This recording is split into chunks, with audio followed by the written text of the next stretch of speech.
이 RF라는 것은요, 라디오 프리퀀시라고 그러죠. 이 라디오 프리퀀시가 기재된 주파수하고는 별다른 그러한 개념입니다. 스펙트럼이라는 것은 무엇을 말하는 것일까요? 바로 이 주파수에 따른 진폭의 변화가 어떻게 되는가를 알아볼 수 있는 것이 바로 스펙트럼이라고 합니다. 이 스펙트럼은요, 반드시 이 주파수라는 개념이 인발부되어 있습니다. 이 주파수는요, 매질의 한 점이 1초에 진동하는 그러한 이 횟수를 주파수라고 이야기를 하게 되겠습니다. 그러면 RF 스펙트럼 어널라이저는요, 바로 RF 주파수를 말하는 것이기 때문에 이 RF 주파수는 기재된 주파수, 즉 kHz 단위와 다른 바로 적어도 메가 단위에서 기가 단위까지는 측정할 수 있어야 합니다. 그래서요, 이것을 통해서 이제 스펙트럼 어널라이저가 나왔다는 것이죠. 참으로 대단한 것입니다. 왜 그렇습니까? 바로 우리 신호는요, 시간 도메인, 즉 타임 도메인이라고 그러죠. 누가 100m를 달렸을 때 100m에 예를 들면 아주 10초대를 달렸다. 굉장히 빠른 주자가 달렸을 때 굉장히 빠르다라고 하죠. 굉장히 빠르다고 하는 것은 무엇을 말하는 것입니까? 바로 시간을 말하는 것입니다. 그런데 신호에서는요, 이 시간을요, 주파수 도메인으로 바꿀 수가 있습니다. 그래서 시간이 빠르다는 것은요, 주파수 도메인에서는요, 주파수가 굉장히 높다, 이렇게 이야기를 할 수가 있게 되겠죠. 그래서 시간과 주파수의 도메인은요, 서로 별개의 것이 아니라 서로 트랜스포밍 가능한 그러한 영역이라고 할 수가 있게 되겠습니다. 이것이 바로 무엇을 말하는 것입니까? 바로 푸리어 트랜스폼에 의해서 가능해졌다고 이야기를 할 수가 있게 되겠죠. 그래서요, 앞으로 우리 신호에서도요, 시간, 주파수는요, 이제 별개의 것이 아니라 서로 한 형제다, 이렇게 보시면 되겠습니다. 그러면요, 이제 스펙트럼은요, 조금 전에 말씀을 드린 바와 같이요, 푸리어 트랜스폼에 의해서 시간 도메인을 주파수 도메인으로 바꿀 때 바로 선 스펙트럼이 있습니다. 이 선 스펙트럼은요, 어떤 주파수에 대해서 그 크기가 선으로 표시한 것을 바로 선 스펙트럼이라 그렇게 말할 수가 있는 것입니다. 물론 이거는 스펙트럼 분석기에서는 나오지를 않고 있습니다. 이것은요, 어떤 수식적인 표현에 의해서 가능한 것이죠. 그러면 시간 도메인에서는요, 오실로스코프를 장비를 사용을 하고 있게 되겠습니다. 하지만 주파수를 측정하고자 할 때는요, 바로 스펙트럼 어널라이저, 바로 이러한 장비가 필요한 것이죠. 여기서는요, 오실로스코프보다 바로 주파수 도메인에서 표현하는 이러한 스펙트럼 어널라이저에 대해서 같이 살펴보려고 하고 있습니다. 그러면요, 이 주파수 도메인에서는요, 이 화면에서 이렇게 볼 때는요, 이러한 센터 주파수도 있지만은 이 센터 주파수 이외에 인터모듈레이션에 의한, 그러니까 상호 주변 환경에서의 인터모듈레이션에 의한 고조파도 생길 수가 있게 되겠습니다. 주파수라는 것이요, 상당히 그 예민한 부분이죠. 1초에 몇 회 진동하는 횟수를 주파수로 나타내기 때문에 주파수는 어떤 정적인 개념이 아니고 동적인 개념이라고 할 수 있게 되겠습니다. 그렇기 때문에 바로 하모니, 즉 고조파가 생기게 되겠습니다. 그래서 이 고조파에 대한 철저한 필터링이 과제라고 할 수 있게 되겠죠. 그 다음은요,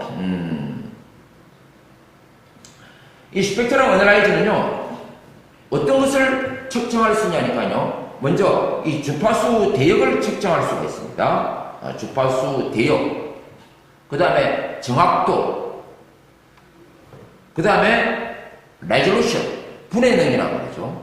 그러니까 A라는 주파수에 대해서 얼만큼 이 고조파 현상이 생기지 않는 그런 깨끗한 화면을 구현할 수 있느냐 하는 이 능력이 바로 레졸루션이라고 하죠. 분해능, 그 다음에 감도, 센시티비티라고 하죠. 어느 정도 미약한 신호에 대해서 수신을 할 수 있는 능력을 가지고 있는 것인가. 그것이 바로 감도라고 그러죠. 센시티브라고 합니다. 뭐 어떤 데서는요, 민감도라고 하긴 하는데요. 우리 일반적으로 통신에서는요, 바로 감도라고 이야기를 하고 있죠. 그 다음에 이제 왜곡도가 있습니다. 왜곡도가 있습니다. 자, 그 다음은요, 이 스펙트럼 어널라이저를 보면요, 어큐레이터, 즉 감쇄폭이 있습니다. 그래서 감쇄폭이 증가하면 증가할수록 신호대 잡음비가 증가한다라고 되어 있습니다. 여기 제가 여러분들에게 화면을 보여드리는데요. 바로 어테뉴에이션의 이 좌측은 10dB입니다. 우측은 20dB입니다. 좌측보다 우측이 조금 화면이 좀 고르게 되어 있죠. 이걸 보았어요. 바로 감쇄폭이 증가할수록 신호대 잡음비가 증가한다라고 이야기를 하게 되겠습니다. 이것은요, 바로 SMB로 여러분들께서 이해를 하시면 되겠습니다. 가장 이상적인 신호대 잡음비를 측정하려면요, RF 입력 감쇄폭을 가장 낮게 해야 될 것으로 생각을 하고 있습니다. 자, 그러면요, 여기서 이제 하나하나 또 이제 스펙트럼 어널라이저에 대해서요, 우리가 이 사용법이 어떻게 되어 있는가, 여기서 일일이 뭐 자세하게 말씀드리기는 좀 곤란하지만요, 여러분들이 좀 아실 수 있는 정도까지 말씀을 올리려고 그렇게 하고 있습니다. 자, 여기 이 화면을 이래 보시면요, 이 화면을요, 잘 안 보이시죠? 잘 안 보니까 이게 제가 조금 저 PC에서 조금 그 확장된 것을 가져왔습니다. 여기 이제 보시면요, 이게 이제 센터 프리퀀시입니다. 제일 앞에 이렇게 나왔죠? 이것이 바로 센터 주파수라고 합니다. 일반적으로 중심 주파수라고 이야기를 하게 되겠죠. 그 다음에 여기에 이 스타트가 있습니다. 스타트가요, 여기서는 39.5라고 되어 있습니다. 그래서 39.5, 그 다음에 스탑 주파수, 끝 주파수라고 그러죠. 이게 40.5 메가헤르츠라고 되어 있습니다. 그 다음에 RBW가 있습니다. 레졸루션 밴드위드스라고 그러죠. 레졸루션 밴드위드스는요, 바로 여기는 30kH가 되어 있는데요, 30Hz가 되어 있는데요, 점점 좁으면 좁을수록 아주 세심한 스펙트럼을 측정할 수가 있게 되겠습니다. 그 다음은요, 이제 이 스팬이라는 것이 있습니다. 스팬이라는 것은 이 주파수 대역폭이 얼만큼 넓게 잡아서 측정을 하게 되느냐 하는 내용이 나와 있는데요. 이 스펙트럼 어널라이저에서는요, 스탑 설정 방법이 있습니다. 또 두 번째는요, 센터 스팬 설정 방법이 있습니다. 스팬이라는 것은요, 폭이라고 합니다. 여기는요, 이 스팬이 89. 여기 보시면요, 89.1MHz가 센터 주파수인데요. 이 스팬이 2MHz라 되어 있습니다. 2MHz, 그 전체 볼 수 있는 영역이 2MHz라는 것이죠. 그래서 아까 좀 말이 좀 빗나갔는데요. 첫 번째는 주파수 범위를 대략적으로 알고 있을 때는요, 바로 스탑 설정 방법을 사용하게 되겠고요. 그 다음에 정확한 주파수를 알고 있을 때는요, 센터 스팬 설정 방법을 사용을 하고 있게 되겠죠. 자, 그래서요, 여기에 이 하나하나가 DIV라고 해요. 눈금 하나하나가요, DIV라고 하는데, 여기서 보시면요, 이걸 조금 확대해서 보시면요, 이 전체가 스팬이고, 이 하나하나가 DIV라고 합니다.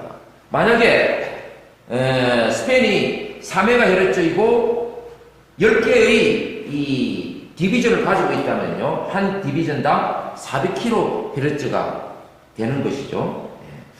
자, 그래서 우린 여기서 이 스펙트럼 어널라이저를 통해서 센터 주파수가 어떻게 되고 있는가, 그 다음에 이 고주파 현상을 어떻게 잡을 수가 있느냐 하는 내용을 생각을 해볼 수가 있게 되겠습니다. 그리고요, 여기에 그 ATT가 여러분들 보시면요, 여기 ATT가 있습니다. ATT가 있는데요, 이 ATT는요, 어트네이터랍니다. 여기 어트네이터는요, 20dB를 잡았어요. 그래서 이게 점점 낮추면 낮출수록 SMB가 높아지고, 즉 신호대 잡음비가 증가하게 되는 그러한 양상을 띠고 있게 되겠습니다. 그 다음은요, 또 이렇게 보시면요, 이 스펙트럼 어널라이저는요, 오실로스코프와 달리, 오실로스코프는 이 기저대역에서 이야기를 하고 있지만요, 이 스펙트럼 어널라이저는 RF 대역에서 이야기를 하고 있게 되는 것을 알 수 있게 되겠습니다. 그래서 이 스펙트럼 어널라이저와 오실로스코프의 차이를요, 여러분들께서 아시고, 또 이 스펙트럼 어널라이저가 어디서 사용을 한다는 것을 여러분들께서 필히 이렇게 알아두셔야 되겠습니다. 그 다음은요, 이게 이제 뭐 스펙트럼 어널라이저가요, 여러 군데 이제 우리가 찍을 수가 있습니다. 예를 들면은 이 주파수 대역이 150메가 대역이다 하면은 이 센터 주파수가 150메가 대역에 센터 주파수가 맞춰지게 되는 것이죠. 그런데 우리가 여기서 고주파 현상은요, 피할 수가 없다는 것을요, 제가 여러분들에게 누누이 말씀을 드렸습니다.